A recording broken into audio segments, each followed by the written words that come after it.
시간인데 옆에 있는 분들 함께 사랑합니다, 반갑습니다, 함께 인사 나누겠습니다.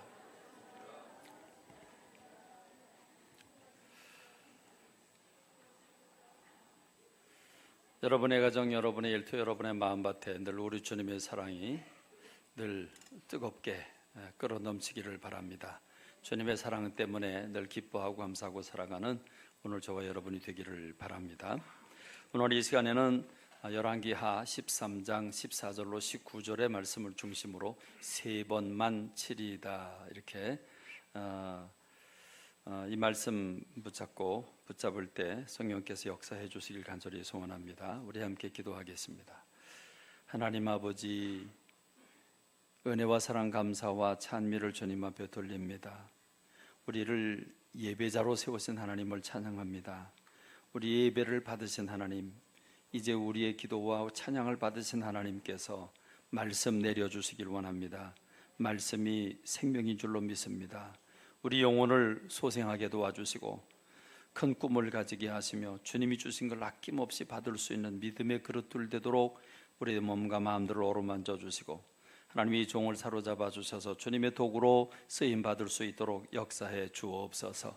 말씀을 주님 앞에 위탁하옵고 예수님의 이름으로 기도하옵나이다. 아멘. 오늘 본문의 말씀은 요아스라고 하는 이스라엘의 왕에 대한 말씀입니다. 요아스라고 하는 왕은 그렇게 성실하게 믿음으로 말씀으로 산 왕은 아닙니다. 그에 대한 평가는 지금 열왕기하 초반 부분에서 말씀하고 있습니다.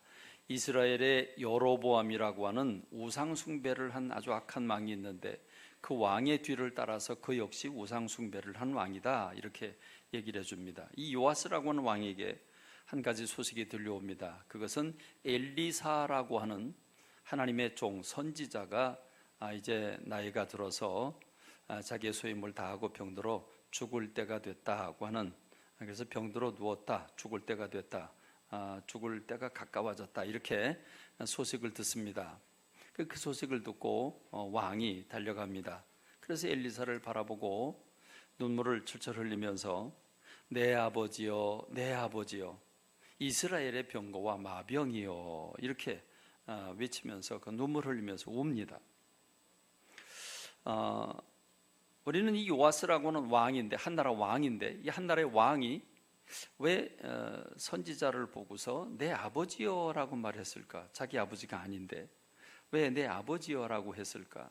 이 아버지라고 하는 의미는 물론 아버지가 술 먹고 아이들 때려주고 뭐 이제 이런 아빠도 있겠습니다만은 우리가 생각하는 아버지라고 하는 상은 정말 세상에 나가서 돈 벌어서 가정을 먹여 살리고 그리고 울타리를 쳐주는 보호자와 같은 분이 아버지 역할입니다. 그렇습니다. 아버지, 선한 아버지, 그 울타리 쳐주는 아버지, 기대고 싶은 아버지, 그런 아버지죠.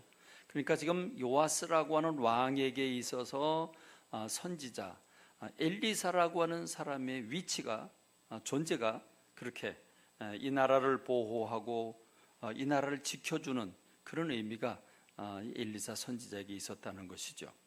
그것을 우리는 이스라엘의 병거와 마병이여라고 하는 표현을 통해서 우리가 알 수 있습니다.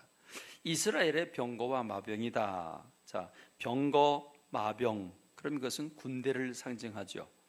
왜 엘리사라고 하는 선지자를 가리켜서 요아스라는 왕은 이스라엘의 군대다, 이렇게 표현을 했을까? 이스라엘의 병거와 마병이다, 군대라는 얘기인데 왜 선지자를 군대라고 표현했을까? 그렇습니다. 성경을 보면 선지자 한 사람의 역할은 대단히 중요한 역할을 합니다. 선지자는 하나님과 영적 소통을 하는 사람입니다.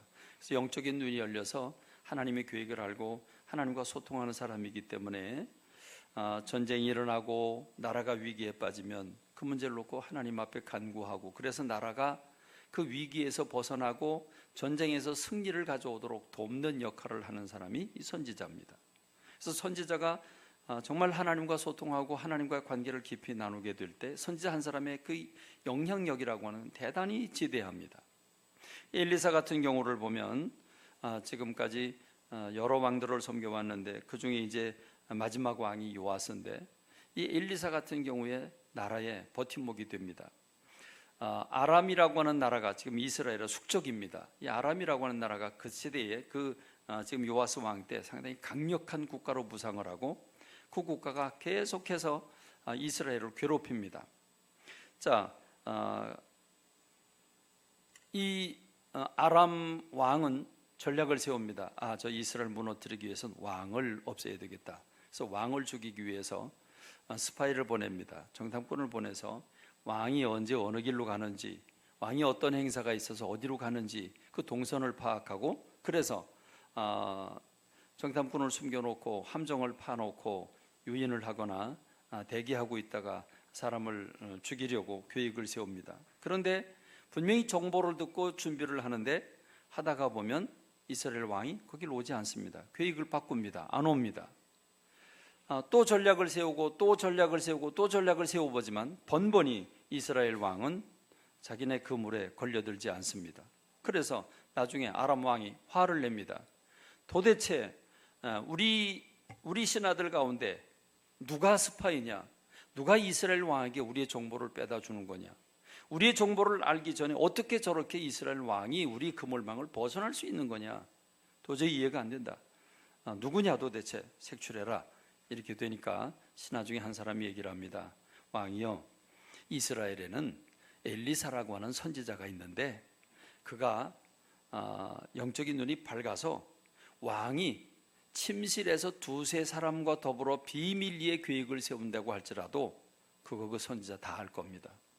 그러니까 그 선지자 때문에 일이 막히는 겁니다. 그랬더니 왕이 그러냐? 그 한 사람이냐? 그 한 사람이 문제가 되냐? 그러면 그 한 사람 죽이면 되지. 그게 뭘 문제냐? 그러면 그 선지자 어디냐? 도단이라고 하는 성에 있습니다. 그래서 그 밤에 급파를 합니다. 사람들을 군인을 모집을 해가지고 군대를 보냅니다. 그래서 조그만 성 도단이라고 하는 성을 완전히 뺑 돌려 포위를 합니다. 아침에 자고 일어났는데 엘리사의 종이 먼저 일어납니다. 일어나서 보니까 성 밖에 웬일입니까? 아람 군대가 완전히 자기네 성을 포위하고 있는 거 아니겠습니까? 그래서 엘리사에게 달려갑니다. 선생님, 이제 우리 죽었습니다. 큰일 났습니다. 우리 끝났습니다. 왜 그러냐 보니까 아람 군대가 성을 완전히 둘러싸고 있는 거죠. 그때 엘리사가 하나님 앞에 기도합니다. 하나님, 저 종의 눈을 열게 해 주옵소서. 그래서 영의 눈이 열리고 보니까 아람 군대 뒤에 불말과 또 불병거로 가득한 천사들의 군대가 완전히 삥 돌려 있는 거 아니겠습니까? 그래서 엘리사가 이젠 반대로 기도합니다. 하나님, 저 쳐들어온 아람 군대의 눈을 닫게 해 주십시오. 그래서 동화와 같은 사건이 일어나죠. 찾아온 사람들이 모두 소경이 됩니다. 모두 눈이 가려집니다. 그래서 여기는 당신들이 있을 길이 아니다. 따라와라. 그래서 사마리아 저 광야 항복판으로 보내서 먹을 걸 다 공개해 주면서 다시는 쳐들어오지 마라. 그리고 보냅니다.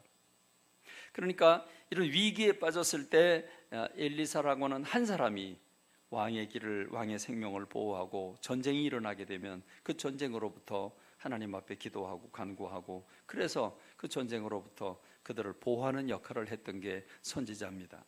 이 일 외에도 여러 사건이 있습니다. 그러니까 왕의 입장에서 보면 이 선지자 한 사람이 군대보다 더 강한 겁니다. 군대보다 더 감사한 겁니다. 그러니까 이 선지자가 늙어서 이제 죽게 되니까 너무 아쉬운 거죠. 불안한 거죠. 눈물을 철철 흘리면서 내 아버지요, 내 아버지요, 이스라엘의 병거와 마병이요, 이렇게 얘기를 합니다. 이런 모습을 바라보고 있는 선지자는 안 됐죠. 저 왕을 보니까 안 됐어요. 그래서 왕에게 얘기를 합니다. 왕이요, 활과 활을 또 화살 준비하십시오. 준비하니까 그럼 동쪽 창문을 여시라고. 그러고는 동쪽 창문을 향해 문을 열었을 때 그 왕의 손에 이 선지자의 손을 얹고 그리고 말을 합니다. 이제는 그 열린 동쪽 창문을 향해서 활을 쏘십시오. 쏩니다. 쏘고 나니까 이 화살은 여호와의 화살이고 구원의 화살인데 하나님께서 아람 군대와 더불어 싸워서 이기게 하실 겁니다 라고 이렇게 예언을 합니다. 자, 그러고 났더니 선지자가 다시 얘기를 합니다. 이번에는 화살을 손에 드소서 그럽니다. 하나를 들었는지 두 개를 들었는지 모르겠습니다만은 화살을 손에 들었어요. 화살을 손에 드니까 그럼 이제 땅바닥을 향해서 내려치소서 그럽니다. 그랬더니 내려칩니다. 3번을 내려칩니다. 3번. 이 3번을 내려치는 게 오늘 말씀의 제목입니다. 3번을 내려치십니다. 그랬더니 갑자기 엘리사 선지자가 화를 벌컥 냅니다. 화를 벌컥 내면서 아니 대여섯 번 칠 것이지 왜 3번만 칩니까? 대여섯 번을 쳤으면 아람 군대가 완전히 진멸을 당했을 텐데 3번만 쳤기 때문에 당신이 이스라엘이 이 아람 군대를 3번 공격할 것입니다 라고 예언을 하게 됩니다.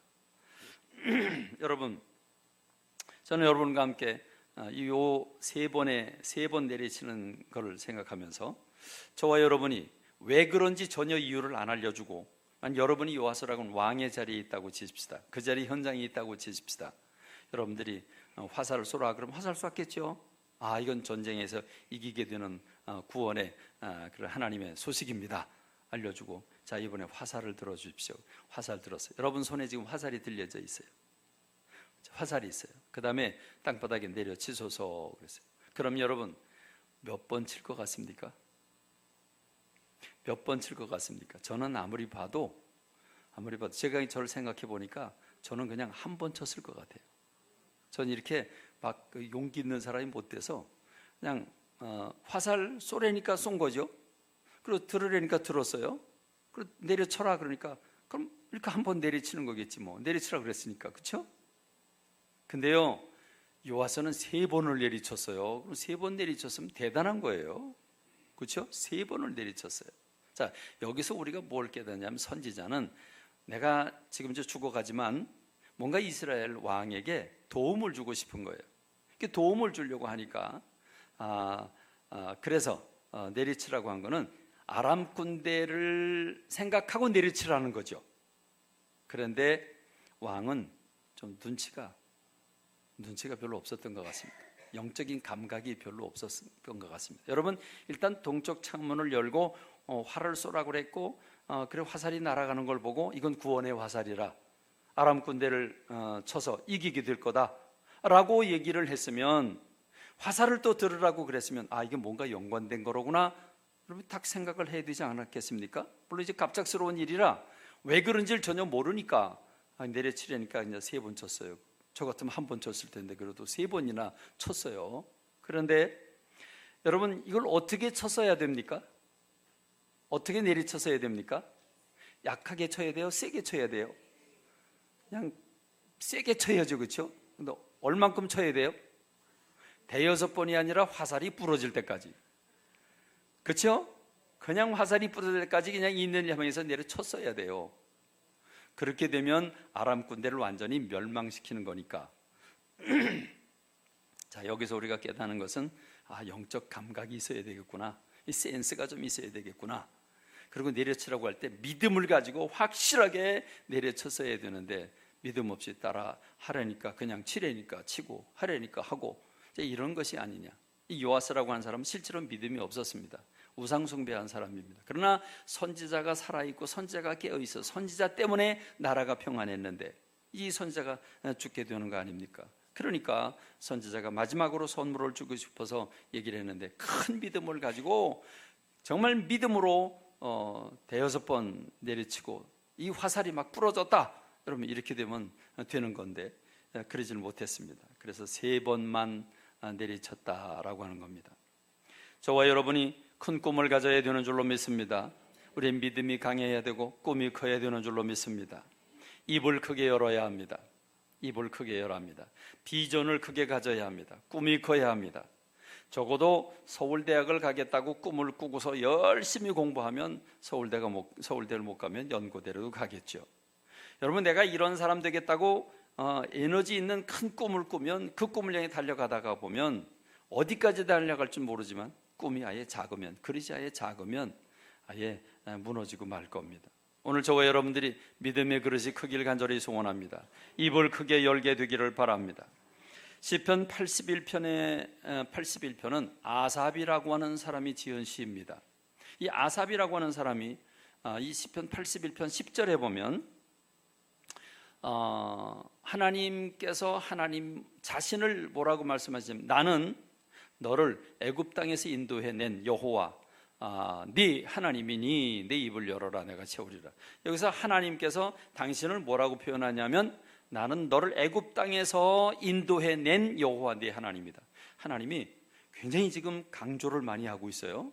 여기서 애굽 땅에서 인도해냈다. 여러분 아시죠? 종살이하고 노예살이하던 이스라엘 백성들을 해방시켜 주셔서 가나안 땅에 보내주셔서 지금 이스라엘이 살고 있는 건데 어떻게 해방을 받았습니까? 그들은 아무것도 한 게 없는데 하나님께서 10가지 재앙을 보내주시죠. 9번째 재앙은 흑암이 3일 동안 덮고 10번째 재앙은 이집트의 모든 장자들이 가정마다 다 한꺼번에 장자가 죽어지는 사건이 생깁니다. 이렇게 해서 그들은 극적으로 조건 없는 해방을 선고받고 그리고 이제 해방을 받아 나옵니다. 홍해바다가 갈라지고 맨 땅으로 걷고 그리고 구름기둥과 불기둥의 인도를 받고 농사짓지 않았음에도 불구하고 자고 일어나면 들판에 먹을 게 하나님께서 비처럼 내려주시면 그거 걷어다가 밥해 먹었단 말이죠. 그게 이스라엘이에요. 그러니까 나는 너를 애굽 땅에서 인도해낸 여호와 네 하나님이다. 여호와라고 하는 말은 전능자라는 말입니다. 전능자 네 하나님이다. 자, 이런 하나님이 네 입을 크게 열어라. 네 입을 크게 열어라. 내가 채우리라. 할렐루야. 여러분 기도할 때마다 이런 음성 들었으면 좋겠어요. 그죠? 여러분 가정마다, 여러분의 인생마다, 여러분의 사업장마다 네 입을 크게 열어라. 내가 채우리라. 내 입을 크게 열어라. 내가 채우리라. 아무리 얘기해도 아멘이 안 들려 어떻게 해요? 이럴 때는 아멘 해야죠. 이게 그렇지 않습니까? 네 입을 크게 열어라 내가 채우리라. 그럼 그렇지 않습니까? 이거는 아멘이에요. 아멘. 그렇습니다. 여러분 힘들고 어려우면 여러분이 가지고 있는 기도의 제목들을 크게 하시기 바랍니다. 입을 크게 여시기 바랍니다. 우리 하나님은 공급하신 하나님이고 주시는 하나님이고 베푸시는 하나님이신 줄로 믿습니다. 오늘 이 아삽이라고 하는 사람이 시편 81편 10절에서 내 입을 크게 열어라 내가 채우리라 그랬습니다. 입을 얼만큼 열어야 될까요? 입을 우리가 크게 열 때가 있는데 좀 한심하게 열 때가 있습니다. 하품할 때. 또 욕심 있게 입을 열 때가 있습니다. 쌈 싸 먹을 때. 이제 입을 크게 열어요. 여러분 언제 입을 크게 열어야 돼요? 자, 언제 입을 크게 열어야 되는지 우리 한번 동영상을 한번 보겠습니다. 예, 동영상 보여주세요. 여기 숲속입니다.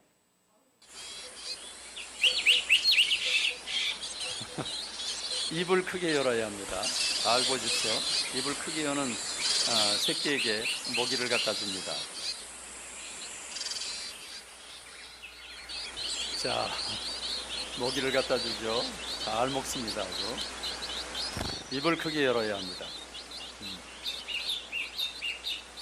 저게 3마리만 있는 게 아니에요. 그 옆에 1마리 더 있어요. 더 있는데 쟤는 지금 힘이 없어 나오지도 못해요. 지금 입도 못 열어요. 그러니까 먹는 것도 못 얻어먹죠. 이제 살으려고 비집고 나옵니다. 이제죠. 자, 부리가 보이죠? 자, 이제 고개 내밉니다. 이제 4마리예요 이제. 네. 자, 줍니다. 줘도요 못 먹는 사람이 있어요. 줘도 그렇게 주는데 저걸 제대로 못 생기니까 애미는 저걸 다시 들어서 또 넣어주고 배추 잎사귀 같아요. 쟤네도 야채를 먹어야 되나 봐요. 자, 다시 빼서 또 넣어줍니다. 잘 못 생기니까. 자, 다시 빼서 넣어줍니다. 자, 그런데 그 옆에 애가 더 크게 입을 벌려요. 더 크게. 또 줘요. 또 못 먹어요. 자, 이제 빼죠. 빼요. 빼는데 그 옆에 입 보세요. 얼마나 커요.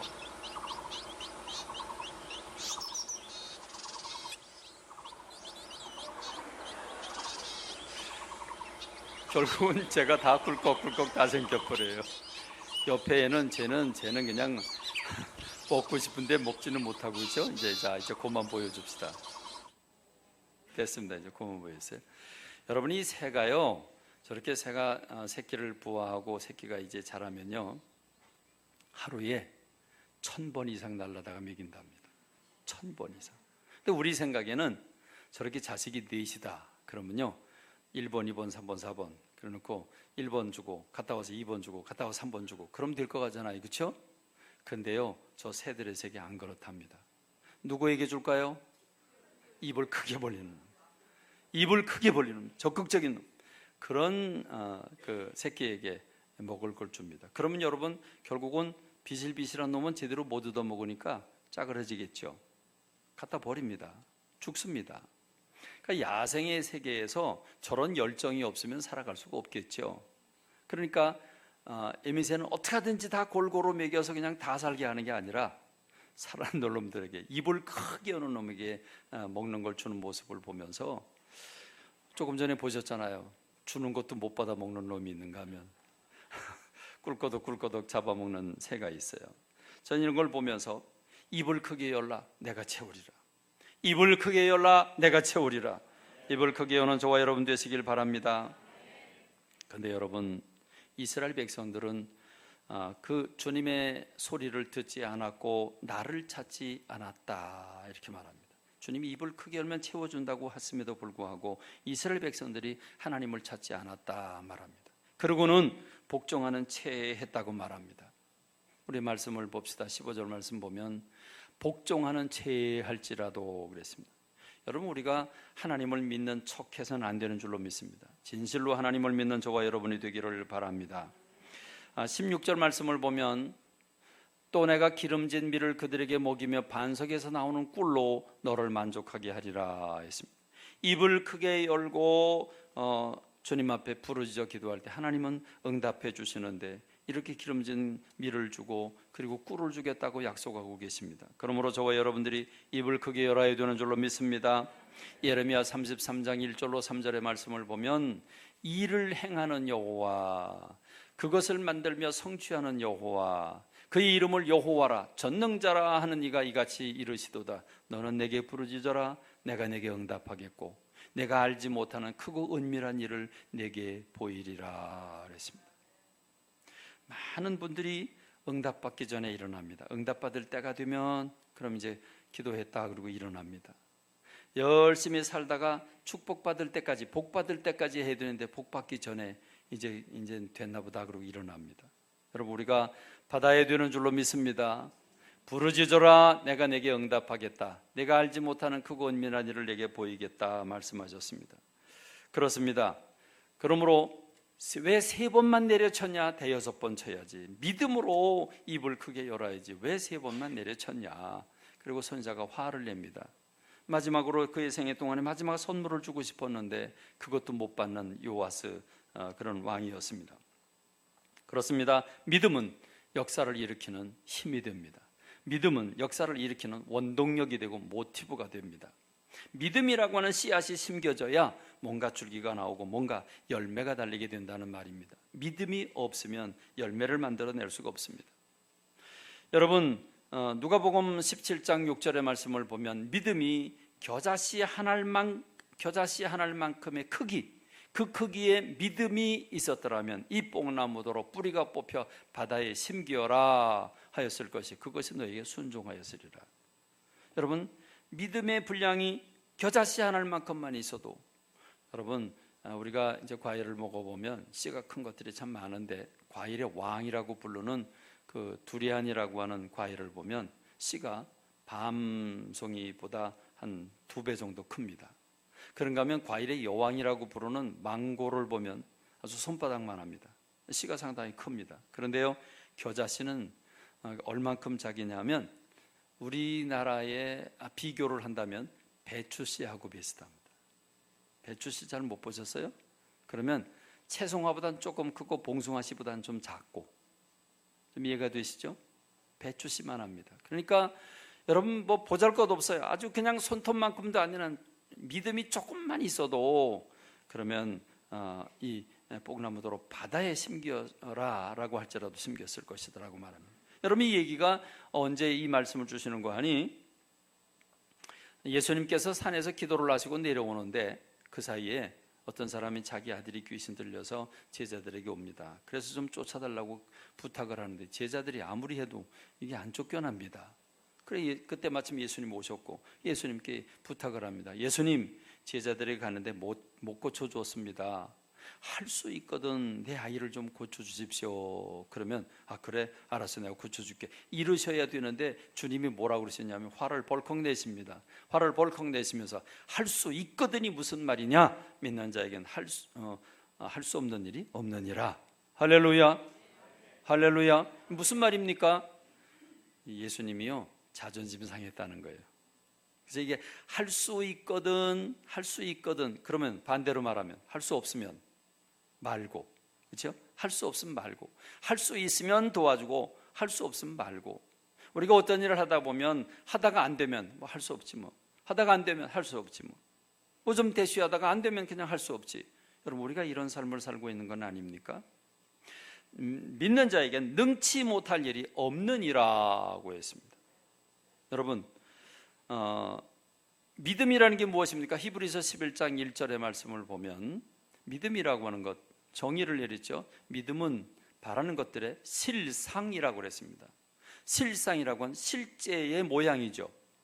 그러니까 아직 갖지 않았어요. 아주 소유하지 못했어요. 그런데 믿음은 내가 바라는 것들이 실제로 이루어진 것을 보고 있는, 그리고 보이지 않는 것들의 증거라고 그랬습니다. 보이지 않아요.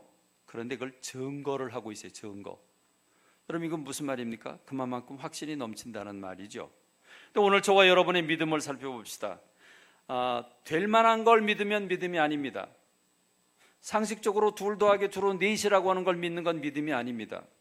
그건 과학이죠. 그건 믿음이 아니죠. 믿음이란 무엇입니까? 보이지 않아도 보는 것처럼 믿는 겁니다. 보이지 않아도 이미 가진 것처럼 생각하고 있는 게 믿음입니다. 그렇습니다.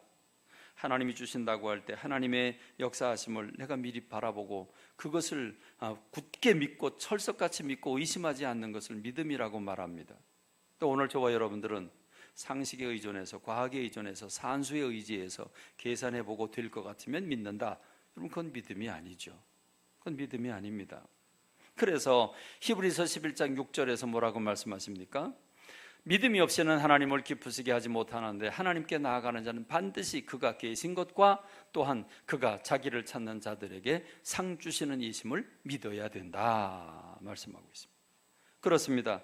하나님이 살아계신 것, 하나님이 전능하신 하나님이라고 하는 사실을 우리가 굳게 믿으면 우리가 근심하고 걱정할 일이 없게 되는 줄로 믿습니다.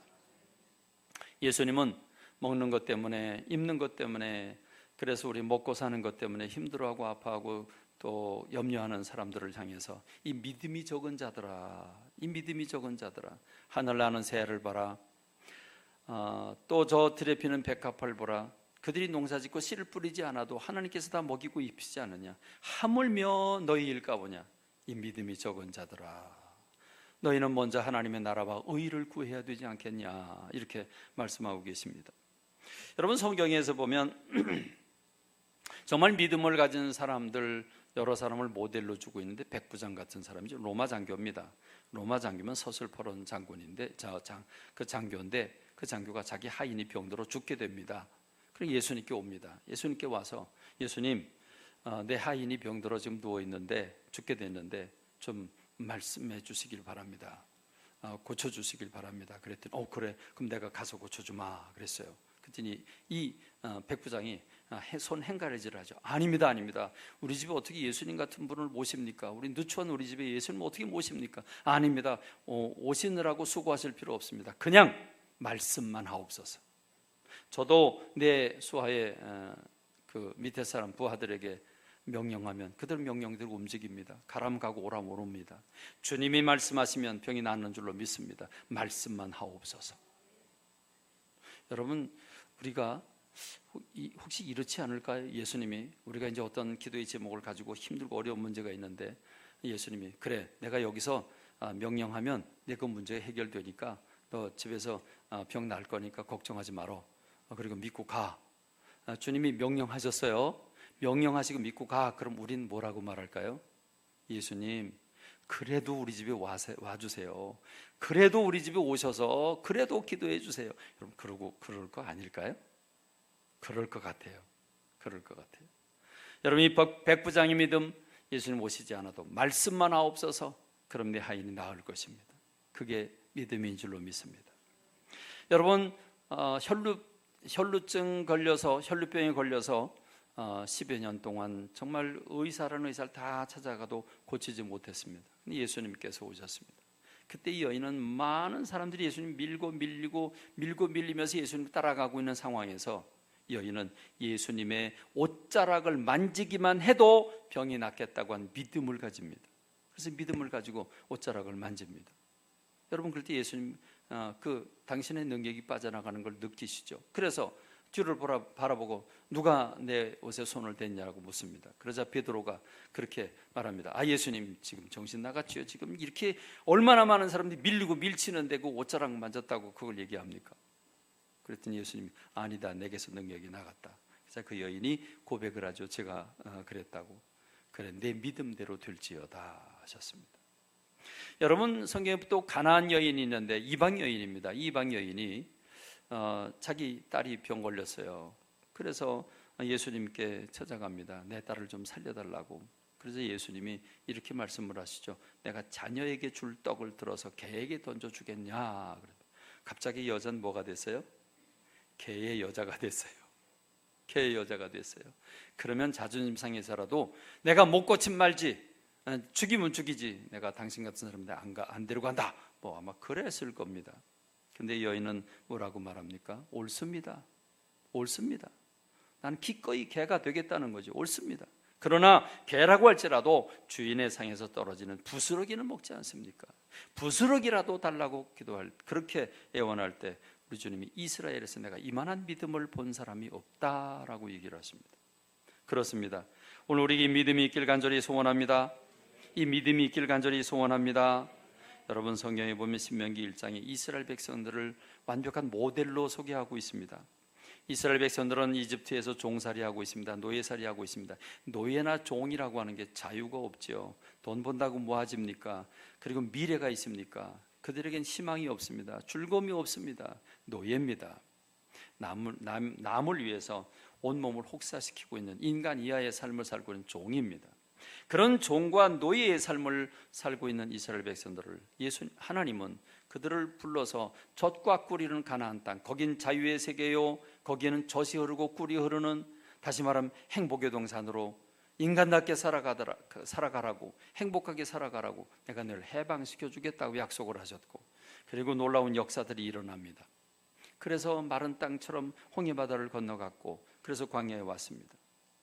그리고 거기서 하나님의 사람으로 살아갈 하나님의 말씀, 율법을 받고 십계명을 받고, 그리고 하나님께 예배드릴 성막, 교회를 건축을 하고, 그리고 나서 이제 준비가 됐으니까 가나안 복지를 향해서 가자. 그리고 진군, 행진, 나팔 소리가 울려 퍼집니다. 나팔이 빵 울릴 때 여러분, 그들의 가슴이 얼마나 흥분했을까요? 종살이 하다가 3개월 동안 이동을 해서 이 광야에 힘들고 어렵게 시내산에 왔고, 여기서 10개월을 머물면서 말씀 훈련 받고 교회를 건축하고, 그러면서 준비를 다 마치고 이제 드디어 젖과 꿀이 흐르는 땅으로 첫 발을 내딛는, 지금 그 진군 명령 나팔 소리가 울려 퍼졌습니다. 얼마나 흥분이 됐을까요? 기대감이 얼마나 넘쳤을까요? 그들은 그 나팔 소리와 함께 구름 기둥이 뜨고, 그리고 그 밑에 법궤가 앞에 가고, 그 법궤를 따라가면서 구름 기둥을 바라보면서 한 걸음 한 걸음 걷는 그들의 걸음은 얼마나 가벼웠을까요? 얼마나 기대에 찼을까요? 그렇습니다. 그리고 단지 열 하루 만에 가나안 땅 변방에 도착을 합니다. 목적지에 온 것입니다. 그곳 이름을 성경은 가데스 바네아라고 말합니다. 이 가데스 바네아라고 하는 곳에 도착을 합니다. 도착을 한 그 상태, 여러분, 아직도 그 기대감이 따끈따끈하고 아직도 흥분이 가라앉지 않은, 여러분, 지금 시내산까지 오는데 3개월 걸렸는데 지금 이 목적지 오는데 열 하루밖에 안 걸렸습니다. 금방 온 거죠. 이제 목적지에 왔습니다. 이제 울타리만 넘어서면, 경계선만 넘어서면 젖과 꿀은 가나안 땅입니다. 여러분, 빨리 들어가고 보고 싶지 않으세요? 빨리 가고 싶지 않으세요? 빨리 그 땅 밟고 싶지 않으세요? 그렇습니다. 그때 주님은 명령하십니다.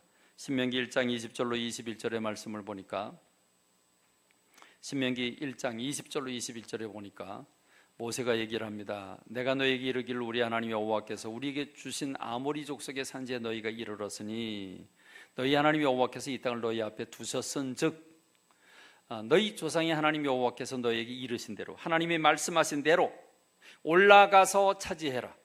올라가서 차지해라. 두려워하지 말라. 주저하지 말라. 여러분, 올라가서 차지해라 하는 이 얘기를 이제 목적지까지 왔고, 이 경계선만 넘어가면 젖과 꿀이는 땅입니다. 그럼 여러분, 올라가서 차지하라 그러면 와 하고 막 갔을 것 같아요. 그럴 것 같아요. 그렇지 않으세요? 몸이 먼저 갈 것 같아요. 몸이 먼저.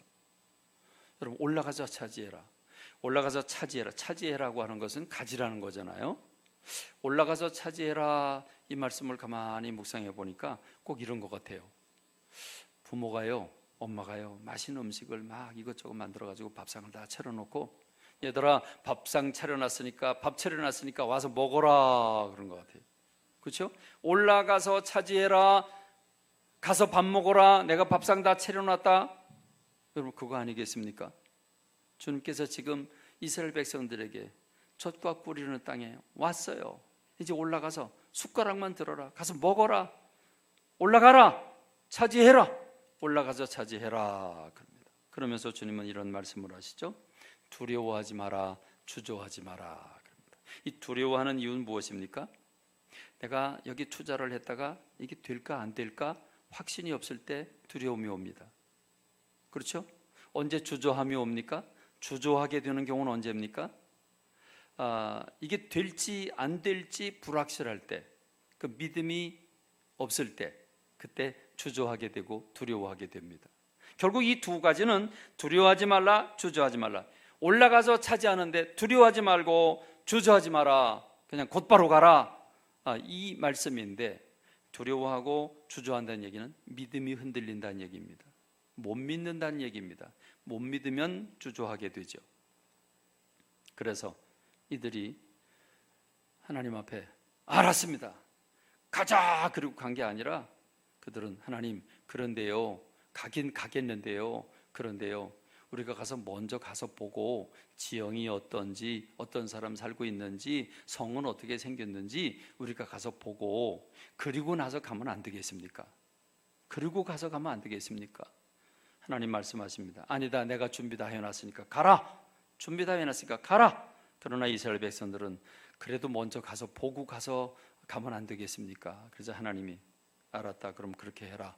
그리고 이제 정탐꾼을 각 지파별로 한 명씩 뽑아서 12명을 보내는 거 아니겠습니까? 여러분, 지금 이들이 가라고, 올라가서 차지하라고 밥상 다 차려놨다고 그러는데 못 올라가는 이유가 무엇입니까? 주저하는 이유가 무엇입니까? 한마디로 말하면 누구를 못 믿어요? 하나님을 못 믿겠다는 거예요. 하나님을 못 믿겠다는 거예요. 밥상 차려놨다는데 정말 차려놨는지, 우리가 가도 되는지 모르겠다는 거예요. 못 믿겠다는 거예요. 그러니까 내가 직접 가서 내 눈으로 보고, 누가 결정하겠다는 거예요? 내가 결정하겠다는 거예요. 내가 보고, 내가 판단하고, 그래서 내가 결정하겠다는 거예요. 그래서 가요. 가서 보고 와요. 가서 보고 오니까 팩트가 있어요. 팩트는 뭐냐면, 가서 보니까 정말 거긴 젖과 꿀이 아름다운 땅이더라 그래요. 그래서 증거를 가져오죠. 지게작대기에다가 포도송이 한 줄기를 가지고 와요. 사람들이 그걸 보고 와 하고 놀랍니다. 그런데 그 다음이 중요하죠. 그건 팩트예요. 팩트긴 팩트인데, 그건 사실인데, 그런데 현실은 우리 못 들어가. 거긴 거인족이 살고 있고 성벽은 대단해서 하늘을 찌르고 있는데, 우린 그 성벽을 무너뜨릴 수 없고, 우린 그 거인들 앞에 메뚜기밖에 안 돼. 우리 이제 죽었어. 그들 칼의 손에 죽을 거예요. 못 들어갈 거예요. 여러분, 그래서 주저앉잖아요. 여러분, 그런데 그렇게 주저앉는 그들에게 밤새도록 통곡하고 울며, 그리고 차라리 저 광야에서 죽는 게 더 나을 텐데 저들 칼의 손에 이제 죽게 생겼다고, 차라리 광야에서 죽는 게 더 좋은데, 차라리 우리가 애굽으로 다시 돌아가자, 장관을 세우고, 그래서 그 장관을 따라서 애굽으로 다시 돌아가자, 이런 얘기를 합니다. 여러분, 이럴 때 모세가 이렇게 얘기를 합니다. 신명기 1장 30절로 31절에 보면 너희보다 먼저 가시는 너희 하나님 여호와께서 애굽에서 너희를 위하여 너희 목전에서 모든 일을 행하신 것 같이 이제도 너희를 위하여 싸우실 것이며 광야에서도 너희가 당하였거니와 사람이 자기 아들을 낳는 것 같이 너희 하나님 여호와께서 너희가 걸어온 길에서 너희를 안으셔서 이곳까지 이르게 하셨느니라. 그리고 지금 너희들이 갈 곳도 다 준비가 돼 있다. 하나님 함께 하실 것이다. 여러분, 지금 모세가 뭘 얘기합니까? 너희보다 먼저 가시는 하나님을 얘기합니다. 하나님 우리보다 먼저 가셔서 모든 막혀있는 것들을 풀어놓게 하시고 모든 적들을 터놓게 하시고 모든 걸 준비하고 하신 다음에 우리들로 가서 취하기만 하면 되도록, 가서 먹기만 하면 되도록 하나님 역사하시는 분인 줄로 믿습니다. 할렐루야. 그렇습니다. 모세가 이렇게까지 얘기를 합니다. 너희보다 먼저 가신 하나님이 먼저 준비를 다 해놓고 올라가서 취하라고 하는 거니까 가라 말합니다. 여러분, 그런데 신명기 1장 32절에 보면 가슴 아프게도 이 일에 너희가 너희 하나님 여호와를 믿지 아니하였도다, 이렇게 성경은 보고하고 있습니다. 그래 지금 신명기 1장인데 신명기 1장은 출애굽한 1세대 60만 명이 다 죽고 2세가 이 말씀을 듣고 있는 겁니다. 너희 부모들이 왜 다 저 광야에서 죽었지? 광야에서 차라리 죽는 게 좋다고 말했기 때문이다.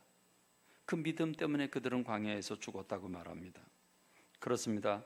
여러분, 여기서 믿음의 사람은 어떤 시각을 가집니까? 믿음의 시각은 지금 저들이 장대한 성벽을 가지고 있고 어마어마한 거인이 있느냐, 그게 문제가 아니고 내게 지금 돈이 있냐 없냐, 내게 지금 능력이 있냐 없냐, 내가 지금 몇 살이냐, 내가 지금 뭐 할 수 있느냐, 상황을 보는 게 아니고 하나님이 내게 주실 건가 안 주실 건가, 주님, 하나님께서 내게 주시려고 계획을 세우셨나 안 세우셨나, 주님 나에게 주실 건가 안 주실 건가, 그게 중요한 거라고 하는 거예요. 하나님이 주실 계획이 없는데 내가 뭔가 일을 막 벌리게 되면 망하죠. 안 됩니다. 주님이 주실 때 우리가 해야 되는 줄로 믿습니다. 그래서 여호수아 갈렙은 이렇게 얘기합니다. 민수기 14장 8절에서 여호와께서 우리를 기뻐하시면 우리를 그 땅으로 인도하여 들이시고 그 땅을 우리에게 주시리라. 이는 과연 젖과 꿀이 흐르는 땅이니라. 이렇게 합니다. 이 믿음의 시각입니다. 자, 불신의 시각은 상황을 봅니다. 내가 가진 걸 보고 내 능력을 봅니다. 그리고 상대방의 능력을 봅니다. 그러니까 우리는 그들에 비하면 메뚜기다, 이렇게 얘기를 합니다. 그런데 여러분, 믿음의 시각은 여호와께서 우리를 기뻐하시면, 하나님께서 우리를 기뻐하시면 우리를 그 땅으로 인도하여 들이시고 그 땅을 우리에게 주시리라. 여러 날 전에 제가 마음이 좀 답답해서 이 말씀을 붙잡았습니다. 이 말씀을 붙잡고 담요를 펴놓고 화선지를 꺼내놓고 제가 붓글씨를 씁니다. 먹물을 찍어가지고 이 글씨를 씁니다. 여호와께서, 이 귀절 좀 보여줘요. 여호와께서. 자, 이제 컴퓨터는요 그냥 한꺼번에 수다닥 치면 프린트가 바로 나오지만 붓글씨는 아니잖아요. 한 글자 한 글자 써야 되잖아요. 여호와께서 써놓고 그리고 우리를 쓰고 기뻐하시면, 여러분 이게 붓글씨 쓰니까요 다르게 다가와요. 여호와께서, 하나님이 떠올려지고 우리를 기뻐하시면, 한 단어 한 단어 이렇게 쓰시면서 우리를 그 땅으로 인도하여 들이시고 그 땅으로 주시리라. 정성껏 썼어요. 또 넘겨놓고 또 쓰고, 넘겨놓고 또 쓰고, 넘겨놓고 또 쓰고, 그러면서 나중에는 여호와께서 우리를 기뻐하시면 요것만 딱 썼어요. 여호와께서 우리를 기뻐하시면 끝나는 거죠. 끝나는 거죠. 우리 믿음의 사람들은 주파수를 하나님께 맞춰야 되는 줄로 믿습니다. 주파수를 여러분이 가진 거에 맞추지 마십시오. 여러분의 능력에 맞추지 마십시오. 여러분의 주파수를 하나님께 맞추시기 바랍니다. 하나님 주신다고 계획을 세우면 되는 줄로 믿습니다. 할렐루야, 할렐루야. 그래서 민수기 24장 9절은 이렇게 연결이 됩니다. 여호수아 갈렙은 이 말을 하고 이렇게 얘기를 합니다. 다만 여호와를 거역하지 마라. 하나님 주시라고 계획을 세웠는데 그거 못 받겠다고 거역하지 마라. 또 그 땅 백성을 두려워하지 말라. 그들은 우리의 먹이라. 그들의 보호자는 그들에게서 떠났고 여호와는 우리와 함께 하시느니라. 그들을 두려워하지 말라. 그럽니다. 그런데 그들은 하나님을 믿지 않았죠. 밤새도록 통곡합니다. 원망하고 통곡하고, 그래서 모세와 아론을 지켜놓고 한 장관을 세워서 애굽으로 돌아가자, 차라리 광야에 주는 게 더 낫다, 이렇게 얘기를 합니다. 그렇습니다. 말씀을 정리합니다. 왜 3번만 칩니까? 대여섯 번 치지. 왜 3번만 칩니까? 믿음과 그 믿음을 바탕으로 한 열정이면 막을 자가 없는 줄로 믿습니다. 입을 크게 열어라, 내가 채우리라. 새둥지에 있는 어린 새끼들이 입을 크게 벌리는 것처럼 주님께 벌려야 되는 줄로 믿습니다. 믿음은 기적을 일으키는 원동력입니다. 백부장은 말씀만 하옵소서. 혈루증 결린 여인은 옷자락만 만져도 낫겠다고 한 믿음을 가졌습니다. 가난한 여인은 개들도 주인의 상에서 떨어진 부스러기를 먹는다고 부스러기라도 달라고 고백합니다. 여호와께서 우리를 기뻐하시면, 하나님이 우리에게 주시려고 계획을 세우셨으면 우리가 받을 수 있다고 한 믿음을 가지고 여호수아 갈렙은 들어갑니다. 그래서 60만 명은 다 광야에서 죽었지만 여호수아 갈렙은 마침내 그 가나안 땅을 밟게 된 줄로 믿습니다. 올라가서 차지하십시다. 올라가서 차지하십시다. 믿음으로 주님이 주시는 것을 춤추며 박수치고 기뻐하며 받아들이는 제가 되고 여러분들이 되기를 주님의 이름으로 축원합니다. 기도하겠습니다. 하나님 아버지, 은혜와 사랑 감사와 찬미를 주님 앞에 돌리고 돌립니다. 믿음 없는 우리를 용서해 주옵소서. 믿음 없는 우리를 용서해 주옵소서. 날마다 계산하고 날마다 내 것을 헤아리면서 할 수 있다 없다 했던 우리들을 용서해 주옵소서. 전능하신 하나님을 바라보고 하나님이 주시려고 하는 걸 붙잡는 믿음의 사람들이 되기를 원합니다. 주님이 주시면 우리가 받을 수 있는 줄로 믿습니다. 하나님, 모든 성도들이 주저하지 않게 도와주시고 두려워하지 않게 하시고 하나님을 바라보고 주님이 주신 걸 기쁘게 받는 모든 성도들 되게 하여 주옵소서. 예수님의 이름으로 기도하옵나이다. 아멘.